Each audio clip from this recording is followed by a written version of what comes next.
السلام علیکم۔ Daily update کے ساتھ میں آپ کی خدمت میں حاضر ہوں۔ جیسا کہ اللہ نے عوام کو ملک کی تقدیر بدلنے کا موقع دیا ہے، عمران خان نے کہا ہے کہ اللہ تعالیٰ نے 1970 کے بعد دوسری بار عوام کو ملک کی تقدیر بدلنے کا موقع دیا ہے۔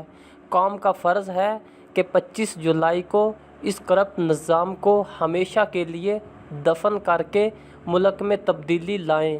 5 روز بعد پی ٹی آئی اپنے منشور کا اعلان کرے گی، جس میں کسانوں کے لیے خصوصی پیکج دیا جا رہا ہے۔ پی ٹی آئی کے امیدوار 25 جولائی تک گلیوں، سڑکوں اور ووٹروں کے گھروں پر نظر آئیں۔ میں ان لوگوں سے معذرت خواہ ہوں جنہیں ٹکٹ نہ دے سکا، لیکن ٹکٹوں کی تقسیم سروے کروا کر اپنی طرف سے منصفانہ کی ہے۔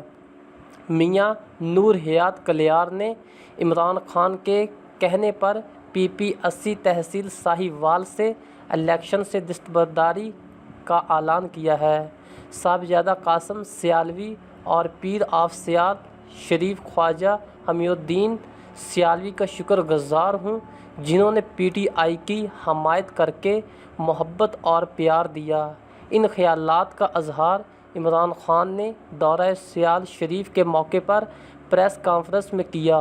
عمران سیال شریف قافلے کے ساتھ پہنچے تو صاحبزادہ محمد قاسم سیالوی، صاحبزادہ محمد نعیم الدین سیالوی نے ان کا استقبال کیا۔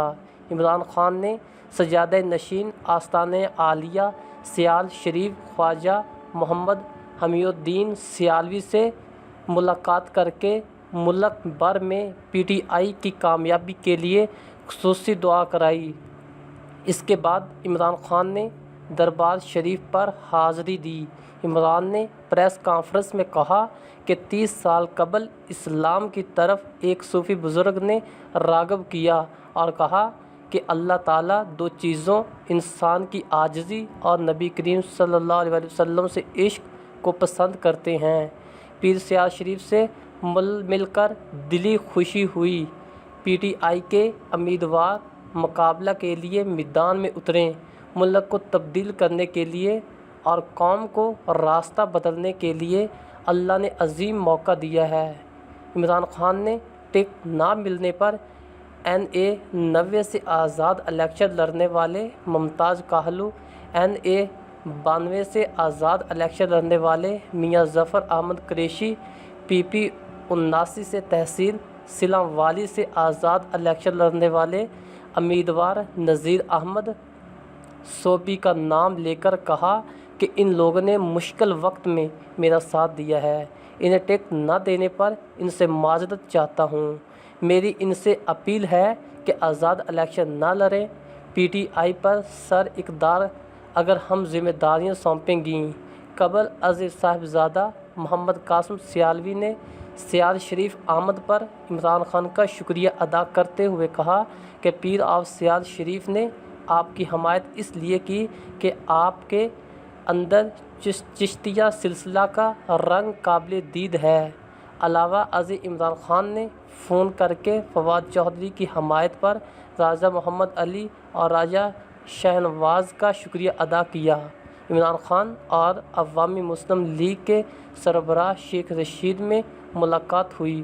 ملاقات میں ملکی سیاسی صورتحال اور انتخابات میں مشاورت کی گئی۔ ترجمان لال حویلی کے مطابق عمران خان سے ملاقات میں شیخ رشید نے پی ٹی آئی چیئرمین کو 22 جولائی کو لیاقت باغ میں جلسے میں شرکت کی دعوت دی ہے، جسے عمران خان کی جانب سے قبول کر لیا گیا۔ سربراہ پی ٹی آئی آج کراچی پہنچے گی۔ دوسری جانب الیکشن کمیشن نے ٹکٹ پر بیان حلفی سے متعلقہ درخواست پر عمران خان کل 4 جولائی کو طلب کرتے ہوئے نوٹس جاری کر دیا۔ درخواست پر پی ٹی آئی کے ٹکٹ کے امیدوار اور ملک منیر کے وکیل نے موقف اپنایا کہ تحریک انصاف نے امیدواروں سے غیر قانونی بیان حلفی لیا اور ٹکٹ نہ ملنے پر پارٹی چھوڑنے اور آزاد حیثیت میں انتخاب لڑنے سے روکا گیا۔ دوران سماعت الیکشن کمیشن پنجاب کے ممبر الطاف ابراہیم قریشی نے کہا کہ سیاسی جماعت کا ٹکٹ اس کی شرائط پر ہی ملتا ہے۔ کیا ایسے بیان حلفی دیگر جماعتوں نے بھی لیا ہے؟ اس پر درخواست گزار کے وکیل نے کہا کہ تمام جماعتیں اس طرح سے حلف لے رہی ہیں جو غیر قانونی ہے اور کسی پارٹی کے منشور کا حصہ نہیں۔ سیاسی جماعت کسی کو آزاد الیکشن لڑنے سے نہیں روک سکتی۔